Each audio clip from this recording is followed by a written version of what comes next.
Good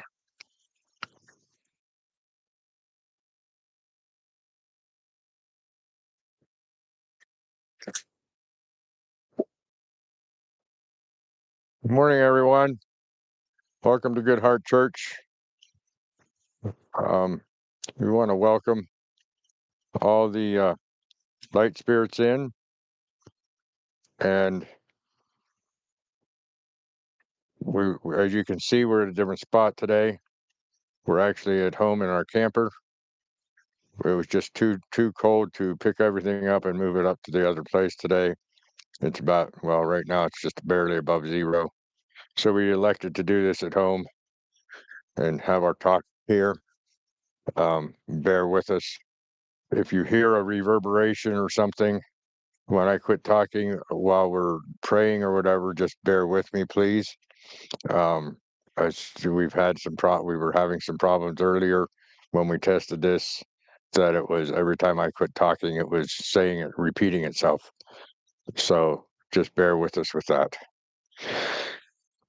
So we'll be doing this you'll see us here see me here more times than one, because not just because of the weather, but this is where I'll be doing all our pre-recorded stuff that will be coming out probably when I'm having some surgeries coming along and that kind of stuff. So I'll be doing that then, being pre-recorded. We want to thank Mary for doing all the work that she does here with this, and I believe my brother will be back to help us here in the near future.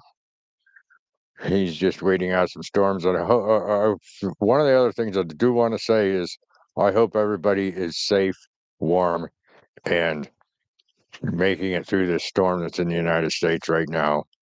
Where we're at, we're out of the storm. We're still in some bitter cold, but we hope that all of you that can see this live are safe and warm, and hopefully the ones that are watching it later on will have been able to gather up any electricity that has gone down and be brought that back, and have internet so that they can watch this talk.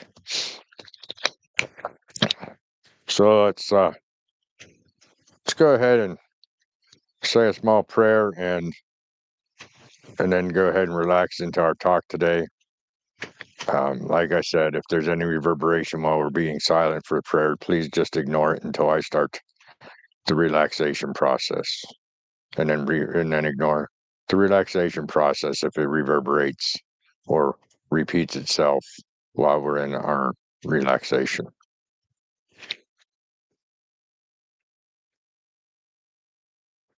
Go ahead and pray to your deity for whatever it is you need today to accept this talk that we're having.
As we come out of our prayer, let's go ahead and relax ourselves into a state of being that we can receive whatever it is that we need to receive today. Starting with the top of our heads, relax our scalp and our temples. Take that crease out from in between your eyes and relax your forehead. Relax your eyes, your eyebrows, your cheekbones, and your jaw. Drop that tongue down to the bottom of your mouth to relax it as well.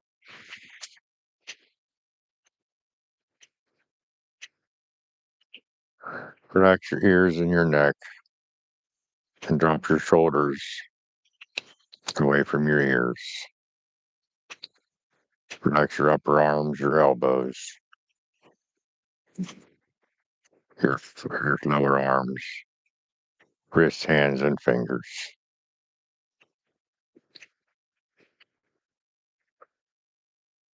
Relax your chest and your upper back. Relax your belly and your lower back.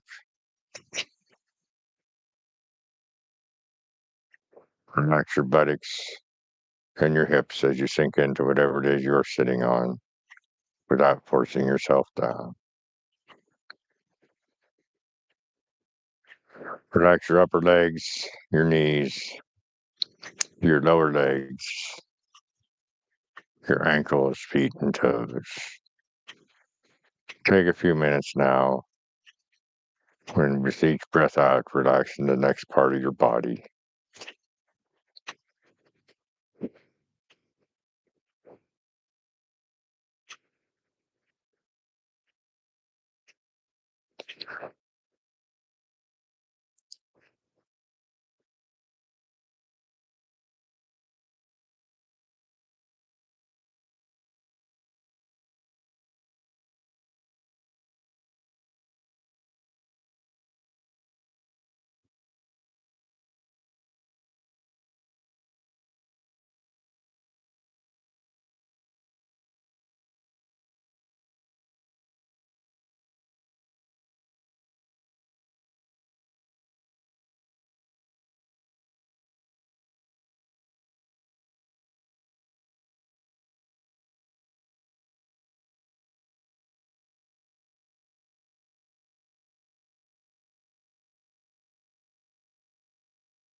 As you come out of this relaxation,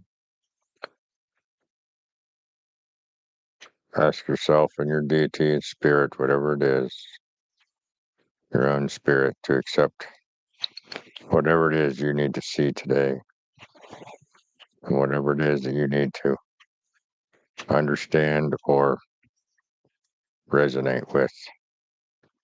Give yourself to the universe.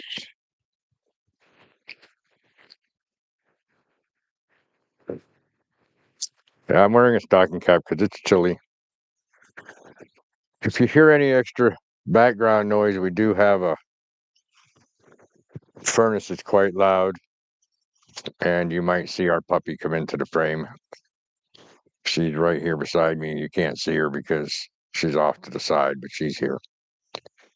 Um, you know, there's a lot going on in this world right now. A lot. And I don't want to get into any specifics, but it has really affected me. And I'm not getting into the politics of the world. I'm not a political person, but I am a humanitarian. And I can see the destruction that's going on, the the taking of life that's happened, and this is not. I mean, it's pretty obvious and right in our face here in the United States, but it's also across the world in many countries, Iran, North Korea, some other countries in South America, possibly other countries in Asia, and across the world there is a lot of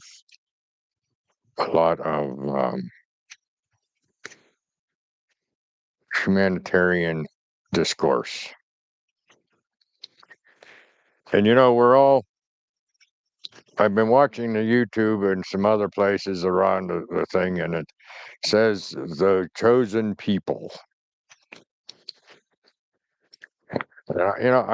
These kinds of things like the chosen people, the the manifesting abundance and manifesting abundance and all these different clicky words that they have out right now just sort of it's so sort of bother me because we're all chosen people.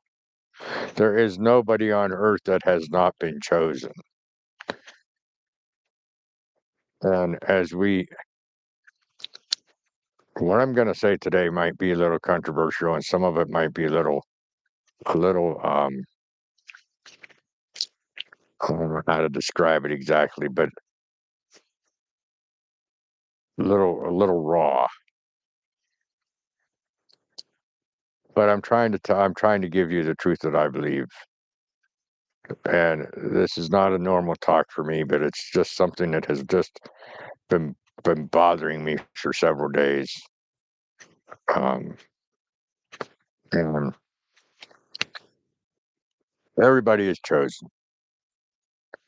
We have our part in on this earth, and that includes the people that are helping to create the chaos in this world. Every time the world changes, and it is changing, and ultimately it will change for the better. But every time you have this drastic change going on in the world, there is going to be chaos. There is going to be people who do not want it to change that are going to try and keep the status quo. And the ones that want to move on are the ones that are stimulated by that to to react to it in whatever manner they feel right is going to create the chaos. You have the butting of the heads of two different types of things. Excuse me one moment, Mary. Oh, never mind. We had a message on the camera lens. Don't. Um, so we have the butting of the heads. We have the people who change, the people who are on the fence that decide what side of the fence they want to be on because of the chaos that's going on. And then you have the ones that are, for lack of better words, the dark side. You're always going to have this chaos. You're always going to have this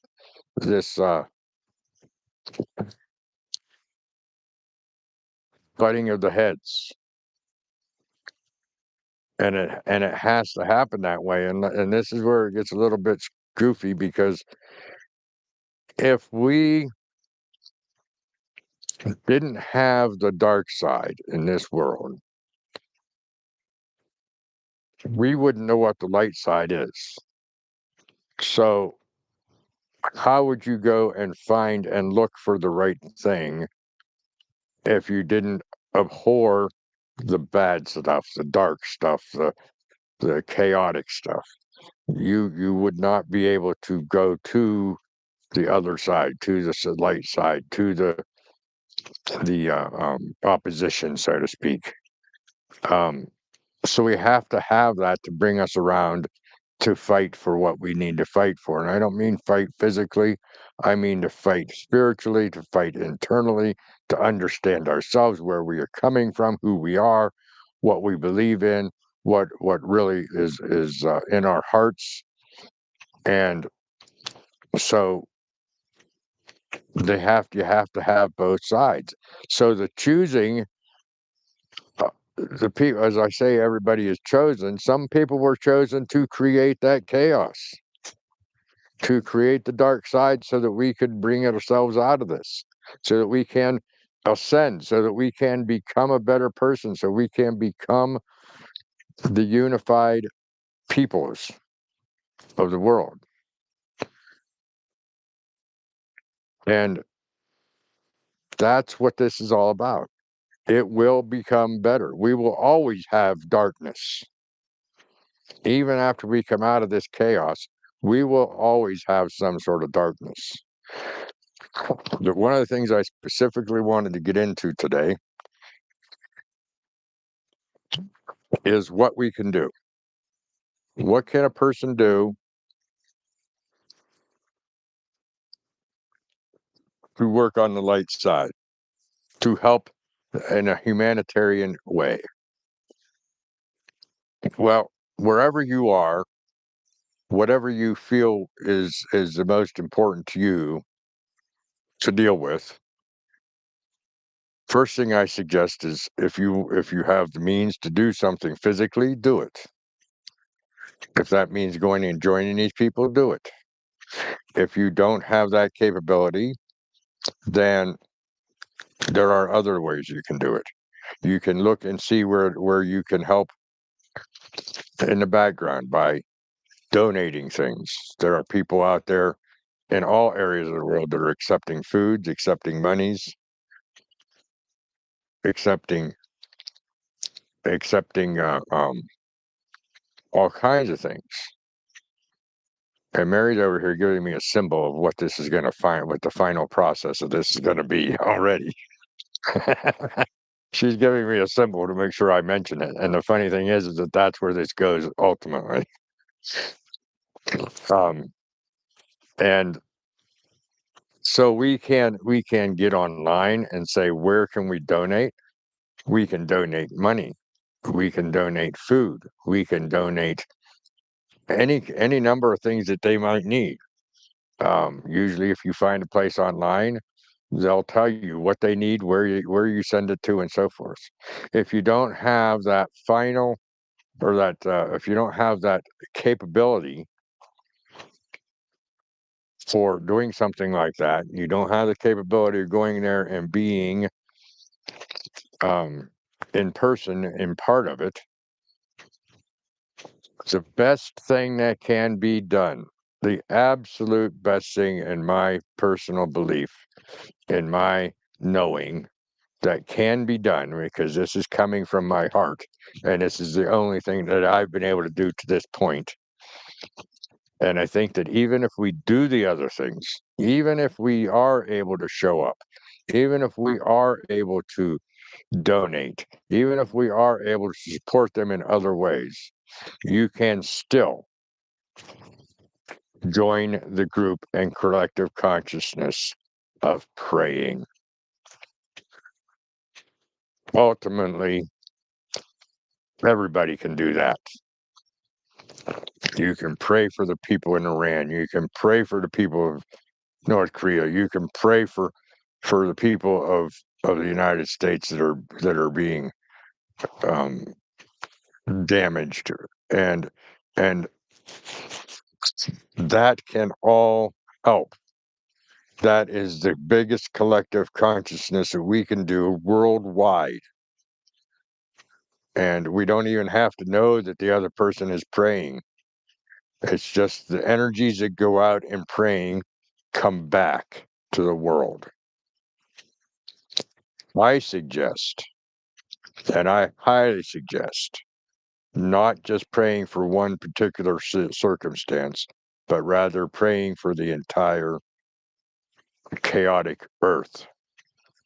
And I actually go further than that, and I pray for the entire universe. And I think that this is the ultimate thing to do. No matter what else gets done, no matter what else you can do, you can always add prayer to it. And the universe, what you put out, you get back. So if we are praying for the entire earth, if we are praying for the entire universe, the energies will come back in the manner of our prayer. Keeping in mind that part of prayer is thanking Spirit for what you're capable of doing, thanking Spirit for letting you do it, thanking Spirit for giving you what you have. I'm sitting here in a fairly warm camper right now. I have plenty of food. I have water. I have heat. I have all my needs met. Some of it has been a challenge, but I can still pray. Many peoples in this world over time have been in the worst circumstances, being in prison or being in captivity of some sort, or being in some sort of detrimental circumstance, that prayer has got them through it. And I guarantee you that your prayers will help them too. So thank them, thank your deity, thank your spirit, thank the universe for giving you the power of prayer. And then pray for everybody there is. Um, Now let's go into just another little thing that I wanted to mention today. And these are just things that have been bothering me and things that I wanted to get straightened out with you folks. And that is, what about the people that have lost their lives?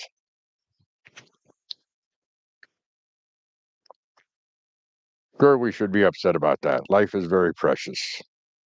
And I am not condoning any kind of taking of life, but the spiritual person I am, I want to make sure that it is understood. First of all, some of these are everybody that has their life taken in a manner that has happened here in the United States, at least, and probably in most of the other cases, are pretty much martyrs. But let's understand that what's dying is their flesh. Their spirit goes on. They have worked to do what is necessary and what they are here for, and that has ended. Maybe not in the best way, maybe not in a good way at all, and maybe not in a chosen way. But they felt very, very um, good about what they did. They felt that that was their calling. They felt that they needed to do what they did, and they paid the ultimate price for it. But their spirit lives on. And if it's any consolation, it's very possible that they can do more, or at least as much, through spirit, through the influencing of this earth, through spirit,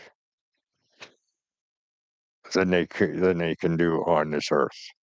I'm not saying they should have gone and been that way, but maybe once they do go that way, they're using themselves in another fashion to help us through our prayers, through our understandings, our intuitions, and helping us to know how to deal with things, helping to fight the dark on the other side, so on and so forth. There's so much we don't know about the other side because of the veil of forgetfulness when we come into this world. There is so much we don't know, that we don't know exactly how what they can do, what they are wanting to do, and how they are affecting the different parts of this chaotic situation. So if we could change our mindset to understand that that these deceased peoples are still working through spirit to help us, if we can change our mindset to that, then it is a little more understanding of what can happen. It's a little more understanding of how light works. It's a little more understanding of how the process of getting through this can happen.